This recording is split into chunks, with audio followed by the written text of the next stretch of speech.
The Dubuque Archdiocese has agreed to the largest settlement in its history with victims who say priests abused them decades ago. All the priests accused are now out of the church, and all but 2 died years ago. Today's $5.2 million settlement covers 26 sexual abuse victims at the hands of 10 priests, all from 35 years or more ago. The Dubuque Archdiocese also settled with 18 victims in 2008 for $4.7 million. It paid 9 victims $2.6 million in 2007, and 20 victims were part of a $5 million settlement in 2006. The church also settled with 10 people individually. All of this adds up to 83 victims of abuse who have settled since 2006. KCRG TV9's Katie Wiedemann joins us live now in Waterloo. And Katie, this settlement is just the latest step in a long process that probably isn't done yet.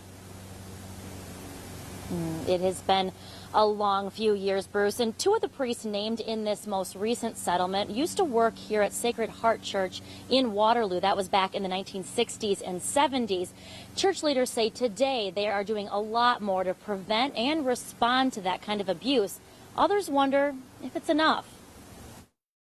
As director of the Iowa Survivors Network of those abused by priests, Steve Tyson says no amount of money can fix the damage abusers cause their victims. A lot of these folks haven't been able to reach their potential because of the abuse. As a sexual abuse survivor himself, Tyson says what really helps victims recover is therapy. The nightmares went away, the wrong thinking, some of that's still there, but a lot of the anxiety, depression went away. As part of the settlement, the Archdiocese also pays for counseling sessions for each of the victims. Much of the abuse cited in the latest settlement happened in the 1950s and 60s.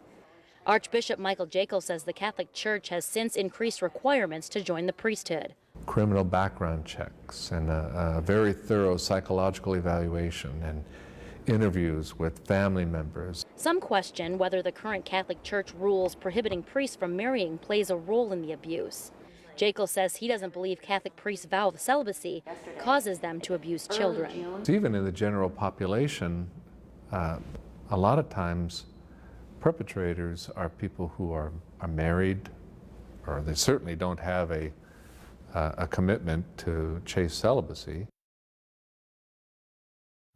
The Archdiocese says several of the priests named in this recent settlement have been named in previous settlements, and some of those priests also have multiple victims. Live in Waterloo, Katie Wiedemann, KCRG TV9 News.